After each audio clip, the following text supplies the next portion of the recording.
शायर इस्लाम जनाब शहीम अख्तर रामपुरी साहब, शायर दरबार रिसालत आजम नवाज रामपुरी साहब को आपने जामे और माने अंदाज में सुना। आज के प्रोग्राम की सरपरस्ती फरमा रहे हैं पीर तरीक़त रहबर शरीअत खलीफा हुजूर क़िबला आलम हजरत सूफी मुईन मियां साहिब कदीरी सज्जादा नशी आस्ताना कदीरी जाजिया नानका रामपुर। आप हरगिज़ ये न समझें कि बहुत लंबे चौड़े वक्त के लिए हाजिर हूँ। मुख्तसर आपके सामने बात करूँगा, कोशिश करूँगा कि मेरी बात आपके दिल के पार तक चली जाए। भाई साहब इस चाय को रहने दें। भैया भाई साहब चाय बिल्कुल नहीं, 10 मिनट बाद दक़ीक़े के दौरान ना पानी ना चाय, बस थोड़ी सारी मेरी बात सुन लो अगर सुनने के मूड में हो तो, है ना। ये आपको बाद में गर्म करेंगे, पहले अल्लाह और रसूल की बातों से मैं आपको गर्म कर दूँ।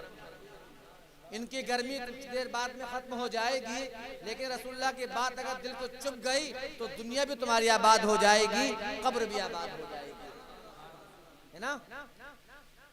तो बात यहाँ से शुरू करता हूँ कि इकबाल कहते हैं कि मोहम्मद से वफा तूने तो हम तेरे हैं। बात समझ में आए, सुभान अल्लाह कहते रहें कि मोहम्मद से वफा तूने तो हम तेरे हैं। ये जहां चीज है क्या लोहो कलम तेरे हैं। और बरेली की चटाई पे बैठकर क्या ही खूब कहा था कि चमक तुझसे पाते हैं सब पाने वाले, चमक तुझसे पाते हैं सब पाने वाले, मेरा दिल भी चमका दे चमकाने वाले, बरसता नहीं देखकर अब्र रहमत बूटों पर भी बरसा दे बरसाने वाले। तू जिंदा है वल्ला, तू जिंदा है वल्ला, तू जिंदा है वल्ला, तू जिंदा है वल्ला, मेरे चश्मे आलम से छुप जाने वाले। अरे तो बाप का आलम था, जब बेटे के हुजूर पहुंचोगे इस जात को मुफ्ती आजम कहा जाता है। क्या ही खूब बात कही है कि तू शम्ए रिसालत है आलम तेरा परवाना, तू शम्ए रिसालत है आलम तेरा परवाना, तू माहे नबुव्वत है ए जलवे जानाना। और जब हुजूर की रिज़्क़ देने की बात कही तो क्या ही खूब कहा है, खाते हैं तेरे दर का पीते हैं तेरे दर का। स्टेज से दाद चाहूंगा, खाते हैं तेरे दर का पीते हैं तेरे दर का, दाना है तेरे दाना पानी है तेरा पानी। और मेरे उस्ताद मोहतरम मुनाज़िर आज़म फरमाते हैं, बात समझ में आए तो सुभान अल्लाह जरूर कहें। लिया गर्दनों पर तमाम औलिया ने, लिया गर्दनों पर तमाम औलिया ने, खुशी से तुम्हारा कदम गौसे आज़म। अब चाहे वो किसी सिलसिले के पीर हो, किसी सिलसिले का वली हो, कितने बड़े कुतुब हो, कितने बड़े अब्दाल हो, कितने बड़े गौस हो, लेकिन लिया गर्दनों पर तमाम औलिया ने, खुशी से तुम्हारा कदम गौसे आज़म। और है नूरे नबी तेरी रग रग में आका, है नूरे नबी तेरी रग रग में आका, है नस नस में खूने अली गौसे आज़म। और बैक वक्त परवाज़ रूहानियत से, बैक वक्त परवाज़ रूहानियत से है 70 मुरीदों के घर गौसे आज़म। बड़ी बावकार महफिल है, सुनने वाले भी बावकार हैं और स्टेज पर रौनक अफरोज भी बावकार हैं। हम उनका जिक्र कर रहे हैं जिनका सदका अल्लाह हमें खिलाता है। हम उनकी महफिल में मौजूद हैं जिनकी महफिल हम और आप ही नहीं, रब्बे कायनात की कसम कायनात का हर बरी किया करता है।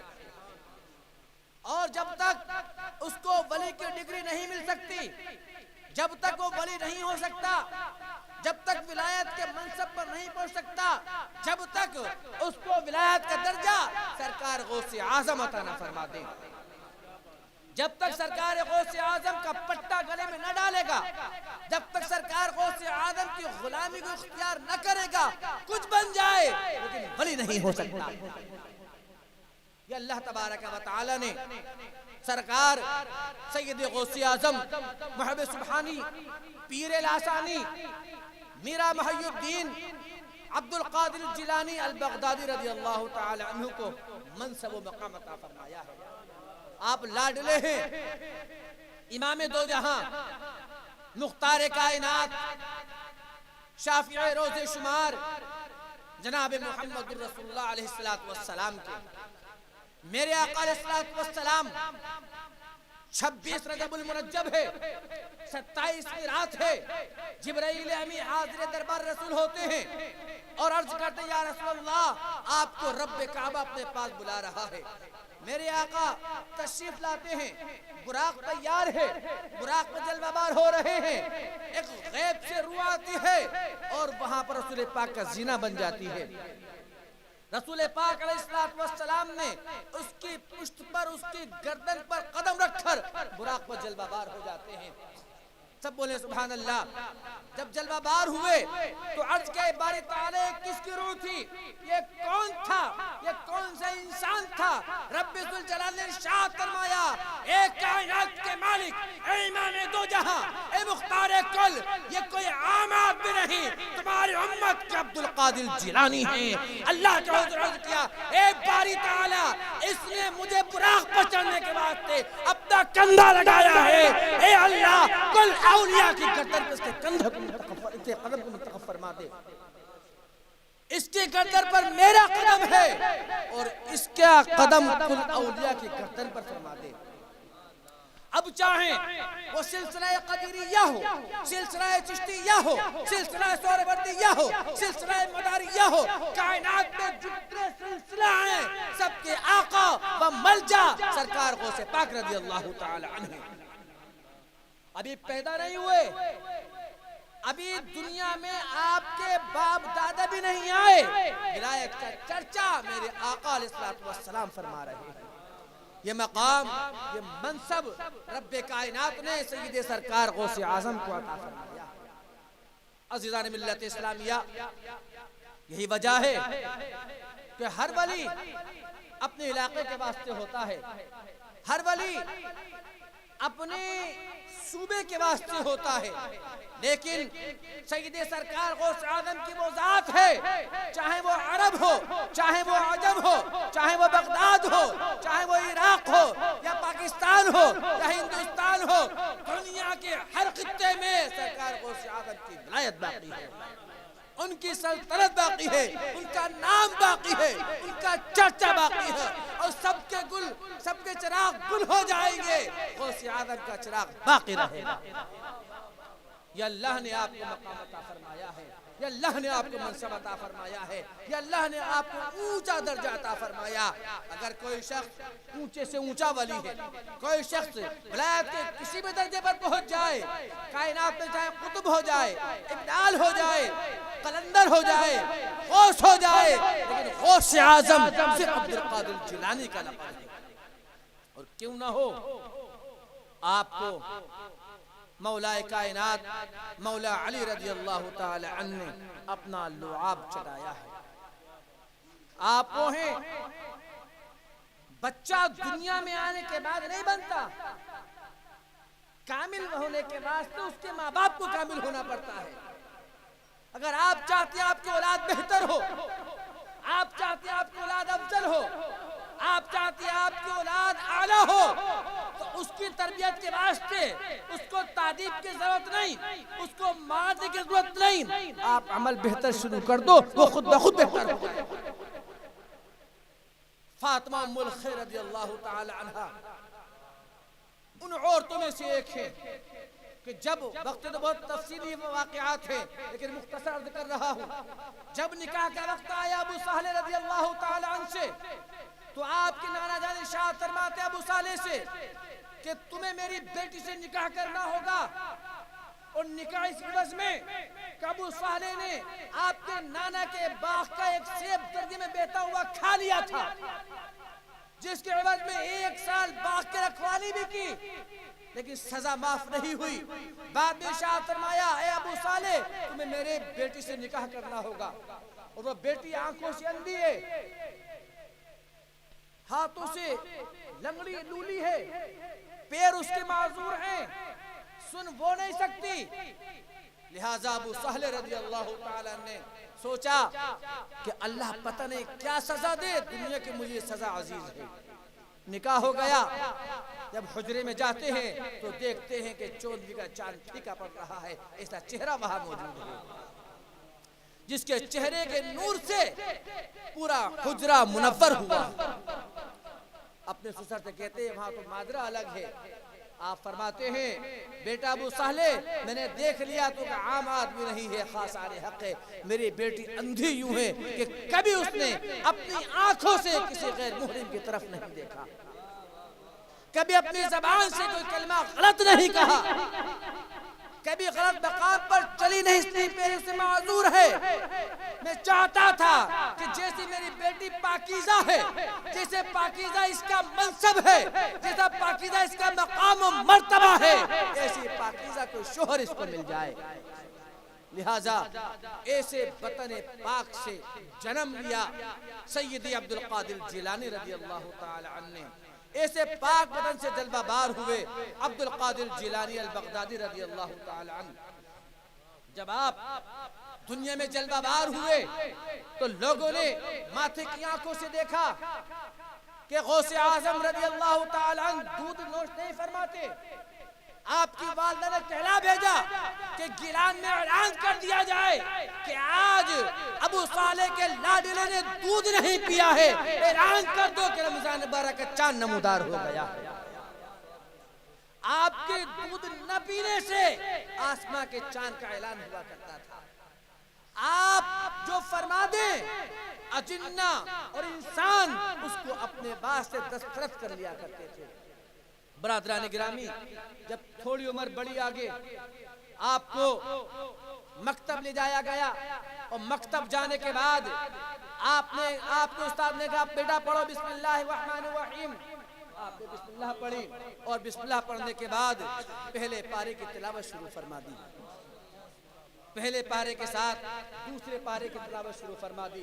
तारीख कहती है एक वक्त में, एक महफिल में, एक मकाम पर, एक नशिस्त में, एक ही जगह पर किसी शख्स ने अगर 18 पारे सुनाए हैं अपने बचपन के जमाने में, तो ज़ात हज़रत फातिमा उम्मुल खैर का लाडला अब्दुल कादिर जिलानी की औलाद है। वो लाडला गौसे आज़म है, उन्हें एक महफिल में 18 पारे सुना दिए। बरादरान गिरामी, जब मालूम किया गया ए अब्दुल कादिर, ए गौसे आज़म, ये मनसब कहाँ से मिला, ये तिलावत कुरान कहाँ से मिली? मेरी माँ और बहनें बात को सुन रही है, मेरी माँ बहनें सुन रही हैं, ये कुरान के 18 पारे कहाँ किए? हमने देखा है गिलान के अंदर, आपने किसी के पास हिफ्ज़ नहीं किया। हमने देखा है गिलान के अंदर, अभी आप किसी उस्ताद के पास जानू अदब नहीं बैठे, तो आपने इशारा फरमाया ए मुअल्लिम, ए मेरा उस्ताद मोहतरम, मैंने कायनात में, मैंने दुनिया में कदम रखने के बाद नहीं पढ़ा है, बल्कि माँ के शिकम में था, माँ पढ़ती जाती थी, मैं हिफाजत करता चला जाता। माँ के पढ़ने की वजह से, माँ पढ़ती कुरान को, मैं उसको हिफाजत कर लिया।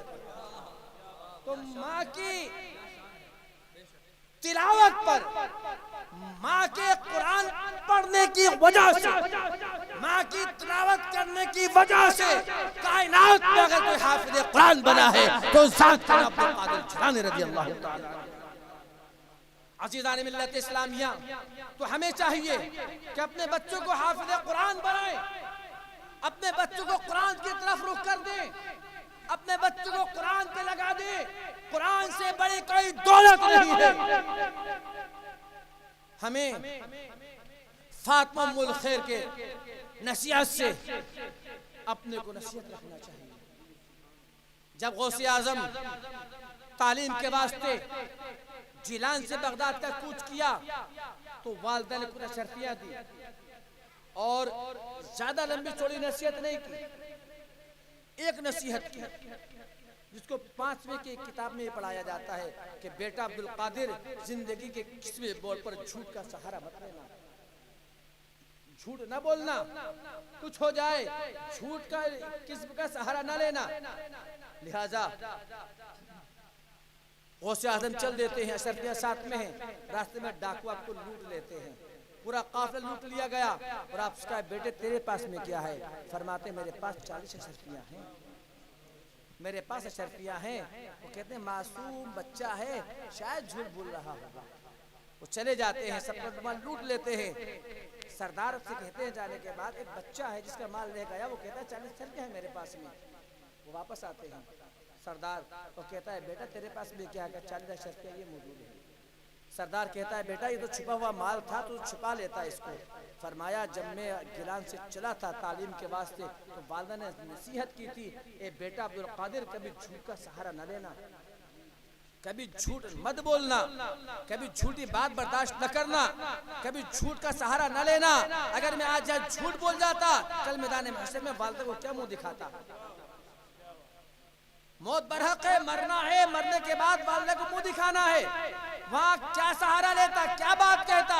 वालिदा के सामने सही से पेश होने के लिए मैंने अशरफियत सामने रख दी, और वो लम्हात, वो जुमले दिल पर ऐसे असर कर गए। वो कहने लगे कि हम खुद सुबह शाम खुदा की नाराजगी दे रहे हैं, खुदा के दुश्मनी कर रहे हैं, पता नहीं खुदा कौन सी सजा देगा। ये तो मासूम बच्चा है जो वालिदा की बात को नहीं टालता। ये कहते हैं और कहते हैं ए बेटा हमें उसका कलमा पढ़ा दे जिसका तू कलमा पढ़ता है, हमें वो दीन सिखा दे जो दीन तू पढ़ता है, हमें वो दीन चाहिए जो दीन तेरे पास में है, हमें वो कुरान चाहिए जो कुरान तेरे पास में है, हमें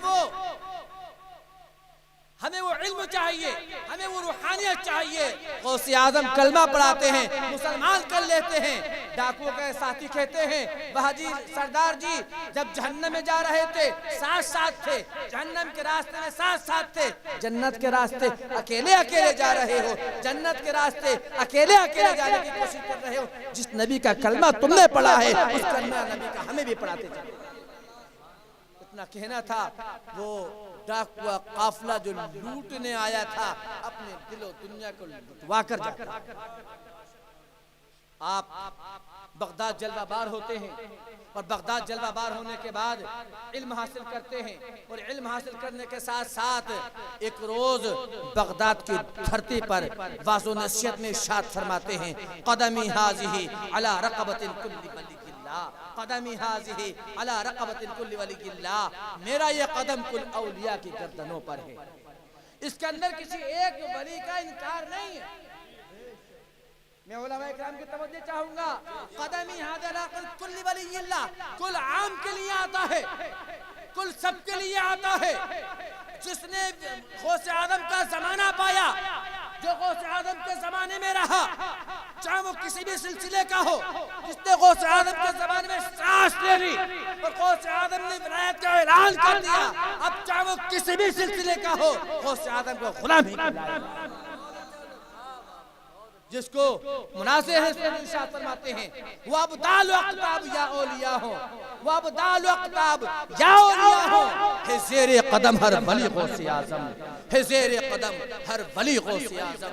अज़ीज़ान मिल्लत इस्लामिया, हमें गौसे आज़म की तालीमात से ये सबक हासिल करना चाहिए, हमें गौसे आज़म की तालीमात से ये दर्स हासिल करना चाहिए कि रहती दुनिया तक जब तक गौसे आज़म का नाम बाकी रहेगा, एक हाथ में दामने गौसे आज़म हो तो दूसरे हाथ में दामने कुरान हो। जब ये चीज हमारे साथ में होगी, हाथ में गौसे आज़म का दामन होगा, दूसरे हाथ में कुरान होगा और दिल में इश्क मुस्तफा होगा, तो दुनिया की कोई मुसीबत, दुनिया की कोई परेशानी हमें हरा नहीं सकती। दूसरी चीज, अपने वालिदैन का कहना मानो, अपने वालिदैन की ताज़ीम करो, अपने वालिदैन से मोहब्बत करो। याद रखो वालिदैन का ठुकराया हुआ किसी विलायत के मकाम तक नहीं पहुंच सकता। रब शाह फरमाता है वक़ज़ा रब्बुका अल्ला तअबुदू इल्ला इय्याह व बिल वालिदैनि इहसाना इम्मा यबलुगन्ना इंदकल किबर अहदुहुमा औ किलाहुमा फला तक़ुल लहुमा उफ़्फ़िन वला तनहुमा व क़ुल लहुमा क़ौलन करीमा। अपने वालिदैन के साथ एहसाने सलूक करो। अल्लाह ने कुरान में नमाज का हुक्म फरमाया और फरमाया वाक़िमुस सलाह, नमाज को कायम करो, नमाज को पढ़ो, लेकिन कैसे पढ़ो इसकी तशरीह नहीं फरमाई। फरमाया वातिमुल हज, हज को अदा करो, लेकिन कैसे करो कुरान में इसकी तशरीह नहीं फरमाई। कुरान में फरमाया वातु ज़कात, ज़कात को अदा करो, कैसे करो तशरीह नहीं फरमाई। लेकिन जब हुजूर वालिदैन की बारी आई, अज़मत अम्मा की बारी आई, अज़मत अब्बू की बारी आई, तो कुरान खोल खोल के बयान फरमा रहा है, कुरान वाज़ेह अंदाज़ बयान फरमा रहा है, कुरान एक एक हर्फ को बयान फरमा रहा है, अलग अलग बयान फरमाया। फरमाया इम्मा यबलुगन्ना इंदकल किबर, जब तेरे माँ बाप बूढ़े हो जाएं, जब वो अपनी बुढ़ापे की उम्र को पहुंच जाएं, यानी उनकी उम्र 60 साल से ऊपर को चल दे, अहदुहुमा, उनमें से किसी एक की चली जाए, औ किलाहुमा, या दोनों के दोनों बूढ़े हो जाएं। आगे खुद इरशाद फरमाता है उफ, लफ्ज के आपने तवज्जो चाहूंगा, उफ, कोई हर्फ इतना शाइबा भी इख्तियार न करो, अपने माथे पे शिकन इतनी भी ना लाओ, अपनी जबान से, अपने किरदार से, अपने कौल से, अपने अमल से, अपने किरदार से, अपनी बात से, अपने फेल से उफ तक न कहो, उफ तक न कहो। और आगे क्या फरमाया, वला तनहरहुमा, झुड़को मत। हम जिंदगी कहाँ गुजार रहे हैं, मैं अपने नौजवान नस्ल से और बच्चों की तरफ मुंतखब हूँ, इनकी तरफ तवज्जो कर रहा हूँ। वला तनहर, झुड़को मत, उनके हुजूर बद कलामी ना करो, तो फिर क्या करो? बात यह आती है उफ भी ना कहो, झुड़को भी मत, फिर क्या करो? वक़ुल लहुमा क़ौलन करीमा, जब अपनी अम्मा के हुजूर पहुंचो, या अपने वालिदैन के हुजूर पहुंचो, जब उनके पास ज़ानुए अदब तय करो, तो फरमाया रहम दिल और नरमी के साथ गुफ्तगू करो, नरमी वाली गुफ्तगू करो, सलीके वाली गुफ्तगू करो, और किस अंदाज से करो। दुआ करो अपने वालिदैन के वास्ते, किस अंदाज से करो ये भी कुरान से पूछो। कुरान कहता है वक़ुल रब्बिरहमुमा कमा रब्बयानी सगीरा, और दुआ ऐसे करो ए बारी ताला मेरे अम्मा पर, मेरे अब्बा पर तू ऐसे रहम फरमा, तू इस अंदाज से रहम फरमा, इस शान से रहम फरमा कि मैं 6 माह का बच्चा था, चिल्ले की सर्द रात हुआ करती थी, और रात में मैं बिस्तर को गीला कर दिया करता था, मेरी अम्मा मुझे सूखे में सुलाती थी, खुद गीले में सोना बर्दाश्त किया।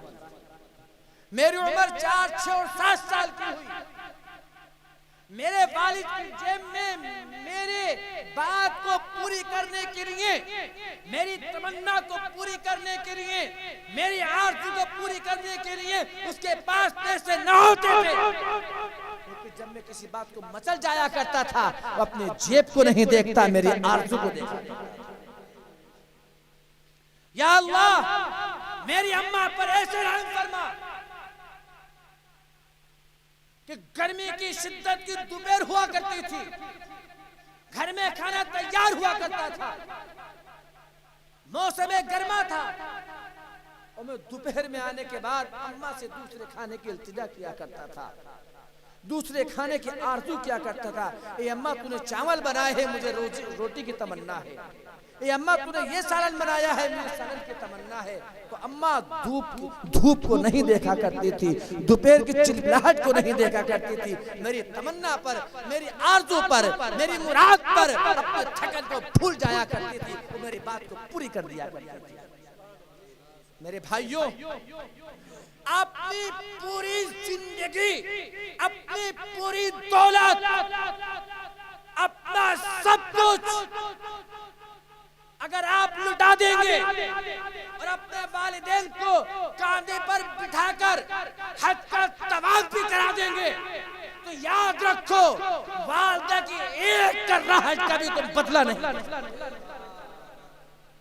वालिदा की एक हज का बदला, एक उसका बदला तुम नहीं दे सकते।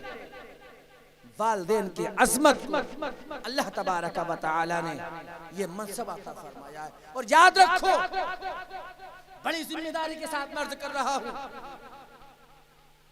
दुनिया में माँ का कोई मजहब नहीं। हर मजहब में, हर अकीदे में अम्मा अम्मा हुआ करती है। हर मजहब की माँ की दुआ को रब औलाद के हक में कबूल फरमाता है। अम्मा का कोई मजहब नहीं, अम्मा का कोई अकीदा नहीं। अम्मा जिस अकीदे की हो, अपने औलाद के हक में दुआ कर दे तो रब्बे जुल जलाल उसकी दुआ को कबूल फरमाता है। एक रोज हजरत मूसा अलैहिस्सलाम से रब्बे जुल जलाल ने, वो मूसा जो कोह तूर पर जाते और खुदा से हम कलाम हुआ करते थे, खुदा से बात किया करते थे, खुदा से कलाम किया करते थे। एक रोज मूसा से इरशाद फरमाया, मूसा संभल के आना। वो मूसा जिसको तौरात दी गई, वो मूसा जिससे खुदा बातें किया करता था, गुफ्तगू किया करता था। एक रोज फरमाया, मूसा संभल के आना, होशियार हो के आना। अर्ज के बारी ताला कौन सी गुस्ताखी हो गई? कल तक तुझे मैं कोह तूर पर तुझसे मुलाकात को आता था, तेरा कोई हुक्म नहीं था। आज ये अलग से हुक्म कैसा, अलग से गुफ्तगू कैसी, अलग से बात कैसी, अलग से कौल कैसा? इरशाद फरमाया, ए मूसा, कल तक जब तुम हमसे मुलाकात को कोह तूर पाया करते, तुम्हारी अम्मा तुम्हारे वास्ते दुआएं किया करती थी, तुम्हारे दुआ के दरवाजे खुले हुए थे, तुम्हारे वास्ते दुआएं हुआ करती थी। अम्मा कहती थी, ए अल्लाह मेरे मूसा की तू लाज रख लेना, ए अल्लाह तू मेरे मूसा का भरम रख लेना। ए मूसा, तेरी अम्मा तेरे वास्ते दुआ किया करती थी, आए तेरे अम्मा का इंतकाल हो गया है, तेरे वास्ते रहमत के दरवाजे, तेरी दुआओं के दरवाजे बंद कर दिए गए। कल तक तेरा नसीबा, तेरी तकदीर का फैसला तेरी माँ लिखा करती थी, आज से तेरा फैसला तेरे हाथ में दिया। ये नबी से कौल हो रहा है, ये नबी से फरमान है। ए मूसा, तेरी तकदीर तेरी अम्मा लिखा करती थी, तेरी तकदीर का फैसला तेरी अम्मा के हाथ में था, उनका इंतकाल हो गया, अब तेरे हाथ में। मेरे आका इमाम दो जहां, इमाम कायनात त्वाहा व यासीन जब मक्का फतेह हो गया, और मक्का फतेह होने के बाद वो मक्का जहां से प्यारे आका को निकाला गया, वो मक्का जहां से आका अलैहि सलाम ने हिजरत फरमाई थी, वो मक्का जहां से प्यारे आका रातों रात तशरीफ ले गए थे। एक रोज प्यारे आका फिर जलवाबाद होते हैं, पूरी शान शान के साथ बैतुल्लाह का तवाफ फरमाते हैं, और फिर इरशाद फरमाते हैं, एक दिन वो था कि इसी बैतुल्लाह में छुपकर नमाजें हुआ करती थी। आज लाखों सहाबा के मजमे में प्यारे आका इमामत फरमा रहे हैं। फरमाते हैं, काश मेरी अम्मा जिंदा होती, काश मेरी माँ जिंदा होती, और मैं इशा की नमाज पढ़ाता होता, सल्लु सलातल इशा में इशा की नमाज पढ़ाता होता, और तक़राउ बिफ़ातिहातिल किताब, और मैं सूरह फातिहा पढ़ता होता, सूरह फातिहा की तिलावत करता होता, और मेरी अम्मा चिल्मन से रुख निकालती और कहती, या मुहम्मदा, या मुहम्मदा। मेरी वालिदा हुजरे की चिल्मन से आवाज देती, मैं इशा की नमाज पढ़ाता होता, फरमाते हैं सूरह फातिहा की तिलावत करता होता, मेरी अम्मा मुझे आवाज देती और कहती, या मुहम्मदा, ए मेरे बेटे मोहम्मद। तो मैं अपनी नमाज को छोड़ देता, नियत को तोड़ देता, नमाज को तर्क कर देता, नमाज को खैराबाद कह देता, अपना के कदमों से लिपट जाता, अपने अम्मा के कदमों पे मचल जाता, अपने अम्मा के कदमों को चूम लेता। मेरे आका इमाम कायनात का ये अकीदा है, अगर जन्नत और दोज़ख का फैसला है तो माँ के कदमों में। तो आज मज़ारों पे जाता है, तो आज मौलवियों के पास जाता है, पीरों के पास जाता है कि दुआ कर दो हमारे वास्ते। बदनसीब है, अगर तेरी माँ जिंदा है तो तेरी दुआओं के दरवाजे वहीं पर। मैंने अर्ज किया ना, माँ का कोई मजहब नहीं होता, माँ चाहे कितनी बेपढ़ी लिखी हो, लेकिन बेटे की माथे को देखकर उसकी परेशानी को पहचाने। दुनिया में कोई ऐसा खित्ता है ही नहीं, तुम लाखों मील दूर चले जाओ, माँ के आंखों से दूर हो जाओ, खुदा की कसम अगर तुम्हें वहां कोई परेशानी है तो माँ की कोख यहाँ पर ममता आवाज देते हुए नजर आएगी। एक सहाबी रसूलुल्लाह, मेरी अम्मा अब्बा का इंतकाल हो गया, मैं चाहता हूँ कि काश वो जिंदा होती तो उन कदमों को चूमता, मैं अम्मा अब्बा के कदमों को चूमता, मैं अम्मा अब्बा के कदमों को बोसा देता, इशाअत फरमाऊं कि कब्र को चूमने तो ये सवाब मिल जाएगा। और या रसूलल्लाह, मैंने कभी जिंदगी में अपने माँ बाप की कब्र भी नहीं देखी, मैं कभी पूरी जिंदगी अपने माँ बाप की कब्र तक भी नहीं गया। अल्लाह अकबर।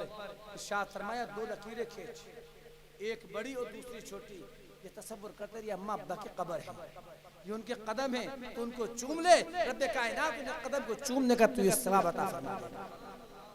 तो मेरे भाइयों, इतनी बड़ी बात कहने का मकसद ये था कि अगर आपके वालिदैन जिंदा हैं, आपके वालिदैन हयात हैं, तो उनकी अज़मत करो, उनकी अज़मत में दुनिया की कामयाबी है। हमारे जद्दे आला खुतबे पीलीभीत सईदी सरकार शाहजी मोहम्मद शेर मियाँ पीलीभीती रज़ी अल्लाह ताला अन्हु, नाम सुना शाहजी मियाँ का? आपकी वालदा की आंखों की रोशनी जा चुकी थी, आपने उनकी खिदमत की वजह से, उनकी खिदमत की वजह से शादी तक नहीं फरमाई। पूरी जिंदगी पूरी जिंदगी पूरी जिंदगी सरकार सैयदी शाहजी मोहम्मद शेर मियाँ पीलीभीती रज़ी अल्लाह ताला ने वालदा की खिदमत में गुजार दी। और जिस तरीके से जब तक वो दुनिया में रही मोहब्बत किया करते थे, इसी तरीके से इंतकाल के बाद भी, इंतकाल होने के बाद भी सरकार सैयदी शाहजी मोहम्मद शेर मियाँ पीलीभीती रज़ियल्लाहु ताला अन्हु उनके बाजू से आराम फरमा रहे हैं, उनके साथ आराम फरमा रहे हैं। तो मेरे भाइयों, जहाँ हम औलिया के दामन से वाबस्ता हो, औलिया के दामन से अपनी जिंदगी को गुजारें, वहीं पर अपने वालिदैन की अज़मत भी हमारे वास्ते जरूरी है। वालिदैन की अगर अज़मत नहीं है तो याद रखो कोई नियाज़ काबिल कबूल नहीं, कोई फातिहा काबिल कबूल नहीं। अरे यार, जिस हज के वास्ते आप 5 लाख रुपए खर्च करते हो ना, और जाने के बाद उसकी ज़ियारत करते हो, 5 लाख का खर्च हो गया। अब हज करने का आप टोटल लगाएंगे तो नियाज़ और ये करने के बाद में उसका मौका नहीं बात करने का। यहाँ पर हज की ज़ियारत करने का खर्च 5 लाख का है। फरमाया जो सवाब हम हज को अदा करने वाले को बैतुल्लाह को देखने का दिया करते हैं, फरमाया तो अम्मा के चेहरे को देख ले, हम बैतुल्लाह को देखने का सवाब अदा फरमाया। अगर तुझे बैतुल्लाह की चाहत है, बैतुल्लाह का दीदार तुझे करना है, बैतुल्लाह के दीदार से मुशर्रफ होना है, और तेरे पास बैतुल्लाह जाने की ताकत नहीं, तेरे पास बैतुल्लाह की ज़ियारत के वसाइल नहीं, तेरे पास बैतुल्लाह की दौलत को, बैतुल्लाह की ज़ियारत करने की दौलत तेरे पास नहीं, फरमाया परेशान रहो, अपनी वालिदा के चेहरे को देख ले, हम बैतुल्लाह को देखने का सवाब तुझे अता फरमाएंगे। और जब तुम मदीना पाक पहुंचेगा, रोज़े रसूल की ज़ियारत करेगा, मेरे आका अलैहिस्सलातु वस्सलाम के तुरबते पाक को देखेगा, गुंबदे खिज़रा की छांव को देखेगा, तो मेरे आका इरशाद फरमाते हैं, मन ज़ारा क़ब्री फ़वजबत लहू शफ़ाअती, जिसने मेरी कब्र की ज़ियारत की, मैंने शुरू में अर्ज़ किया था आला हज़रत का शेर, तू जिंदा है बल्ला, तू जिंदा है बल्ला, मेरे चश्मे आलम से छुप जाने वाले। मेरे आका फरमाते हैं कि जिसने मेरी कब्र की ज़ियारत की, अरे जिंदगी की ज़ात की बात नहीं हो रही, कब्र की बात हो रही, मन ज़ारा क़ब्री, जिसने मेरी कब्र की ज़ियारत की, मेरी तुरबत की ज़ियारत की, मेरी कब्र को देख लिया, मेरे गुंबदे खिज़रा को देख लिया, फ़वजबत लहू शफ़ाअती, उसके हक में मेरी शफ़ाअत वाजिब हो जाएगी। एक नजर प्यारे आका के गुंबद को देखना, एक नजर गुंबद खिज़रा को देखना, गोया के जिंदगी के सारे गुनाहों को माफ कराने के बराबर है। मेरे भाइयों, संभल कर पांव रखना हाजियों शहर मदीना में, संभल कर पांव रखना हाजियों शहर मदीना में, कहीं ऐसा न हो सारा सफर बेकार हो जाए। इमामुल शाक़ इमाम मालिक रज़ी अल्लाह ताला अन्हु अमीरुल मोमिनीन इसका पूरा एक मसलक है। मदीने में रहा करते हैं, कभी पेशाब के खाने को मदीने में नहीं गए, कभी नहीं गए, वादी मदीने से बाहर जाया करते थे। पता नहीं किस जगह पर मेरे आका ने अपना कदम रखे, दरो दीवार को चूमते जाते। किसी ने कहा इमाम मालिक इतने बड़े इमाम हो, इतने बड़े मुत्तकी परहेजगार हो, ये दीवारें क्यों चूमते हो? इरशाद फरमाया पता नहीं प्यारे आका का कपड़ा कौन सी दीवार से मस हो गया। और जब हदीस मुस्तफा के बयान की बारी आती थी, कोई आपके दरवाजे पे आता और कहता इमाम मालिक कोई मसला पूछने आया हूँ, मसला दरियाफ्त है, दरवाजे पर तशरीफ लाते, मसला बताते, रुखसत कर दिया करते। और तो ये कहता प्यारे आका की बातें सुनने आया हूँ, हदीस मुस्तफा सुनने आया हूँ, काला रसूल सुनने आया हूँ, प्यारे रसूल के नगमात सुनने आया हूँ, प्यारे रसूल की बातें सुनने आया हूँ, हदीस मुस्तफा से गामजन होने आया हूँ। अपने गेस्ट हाउस में उसको जगह इनायत फरमाते, गुलाम से कहते मेहमान खाना में ले जाओ, उसकी तवाज़ो फरमाते, उसको खाने का इंतजाम फरमाते, ताज़ा गुस्ल फरमाते। और ताज़ा गुस्ल फरमाने के बाद जो सबसे कीमती लिबास होता वो लिबास ज़ेब तन फरमाते और मसनद रसूल पर जलवाबार होते। फिर मेहमान को बुलाया जाता और कहता है तेरा ये एहसान है तो मुझसे कौल रसूल सुनने आ गया। फिर उसको हदीस मुस्तफा सुनाया करते थे, फिर प्यारे आका का इश्क सुनाया करते थे, प्यारे रसूल की बातें सुनाया करते थे, प्यारे रसूल के नगमात सुनाया करते थे। तो मेरे भाइयों हमें चाहिए कि इश्क मुस्तफा दिल में रखें, अपने वालिदैन की अज़मत भी करते रहें, कुरान को अपने बच्चों से आबाद कर दो। अपने बच्चे को कोई भी तालीम को बेहतर है, कोई मैदान आपका बच्चा चला जाए, चाहे वो वकील बने, चाहे इंजीनियर बने, चाहे IPS करे, कोई मैदान ले ले वो अफजल है। लेकिन आपका बेटा अगर जज बन गया, आपका बेटा वकील बन गया, एक नुक्ते पर नजर रख रहा हूं आपको, आप दुनिया में कहोगे मेरा बेटा इस मकाम पर पहुंच गया। चाचा अपने भतीजे पर फख्र करेगा, दादा अपने पोते पर फख्र करेगा, मेरा बेटा वकील बन गया, मेरा पोता वकील बन गया, मेरा नवासे इतने बड़े ओहदे पर पहुंच गया। लेकिन खुदा की कसम कोई काम ऐसा भी हो कि मैदान महशर में सब उस पर फख्र करे। कोई दुनिया की डिग्री कितने बड़े मकाम की हो जाए वो कब्र से पहले काम आएगी। कब्र में कोई डिग्री काम नहीं आएगी। एक किताब, महज एक किताब, एक दर्स, एक सबक, एक किताब कुरान अज़ीम कब्र में काम आएगा। मैदान में शर बर्पा होगा, नफ्सी नफ्सी का आलम होगा, कोई किसी का मददगार न होगा। ऐसे वक्त में किताबुल्लाह का पढ़ने वाला, किताबुल्लाह को समझने वाला, किताबुल्लाह की तिलावत करने वाला कुरान पाक के हाफिज को खुदा पाक ये मनसब देगा, ये मकाम देगा, ये अथॉरिटी देगा कि जिस गुनाहगार वो चाहे जहन्नम से निकाल के जन्नत का परवाना और उसको यह अथॉरिटी होगी हाफिज कुरान को, ये पावर खुदा पाक देगा कि जिस गुनाहगार को मुझे खुदा पाक ने निजाम तो यही है खुदा का। खुदा ने अपने कहर की वजह से, खुदा ने अपने गज़ब की वजह से जिसको जहन्नम में रसीद कर दिया, जहन्नम में फेंक दिया, जहन्नम में चला गया, हाफिज कुरान जहन्नम से निकालेगा। खुदा जानेगा हाफिज कुरान निकालेगा, जहन्नम में भेजेगा, हाफिज कुरान निकालेगा। खुदा ने यही तो फरमाया, ए हाफिज कुरान तूने कुरान मेरी अज़मत के वास्ते पढ़ा था, कुरान मेरी अज़मत के वास्ते पढ़ा करता था, इसको तू चाहे 10 ऐसे लोगों को जो जहन्नम रसीद हो चुके होंगे हाफिज कुरान जन्नत लेकर जाएगा। तो अपने बच्चों को कुरान से जोड़ दो, अपने बच्चों को कुरान वाला बना दो, ताकि दुनिया भी तुम्हारी कामयाब हो जाए और आखिरत भी तुम्हारी कामयाब हो जाए। रब्बे ज़ुल जलाल कहने से ज्यादा हमें अमल की तौफीक व रफ़ीक अता फरमाए और हमें अपने बुजुर्गों से सच्ची मोहब्बत उल्फत अता फरमाए। अब मैं जनाब हाफिज शहीम अख्तर साहब से अर्ज़ करूँगा कि बारगाह हुज़ूर आरिफ़ हक़ में मंज़ूम ख़राज अक़ीदत पेश फरमाए। जनाब हाफिज शहीम अख्तर साहब।